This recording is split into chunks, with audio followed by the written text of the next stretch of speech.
Jaliva Property Consultants, because we want to serve all of you, tulina flexible payment plan. Nga bwoba oyagadde nga estate eno nga bw'ogiraba nga mweyagadde ettaka, tukuwagaza 70% down payment. Endala ntukkiriziganya gwe naawe customer waffe n'otubuulira time ki gy'osobola okumalirayo balance. Tukuwa between 3 months and 6 months okumalayo balance wo. Mwabaagala okumanya ebisingawo, mutukubire ku namba zaffe awo wammanga, tusangibwa Rweza Bunamwaya Road, ekizimbe Jewel Complex. Ava ku Ntebe Road otuukira ddala ku ebitaala by'e Rweza, walinga 200 meters oweta ku kikubo ekidde e Bunamwaya, ate ava ku side ya Nikan.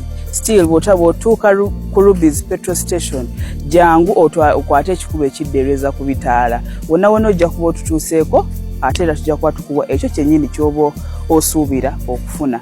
Ate nga tusalira ddala nga poloti za byapa. Chapa mu ngalo mu kujja liba tetunda ttaka nga terina kyapa.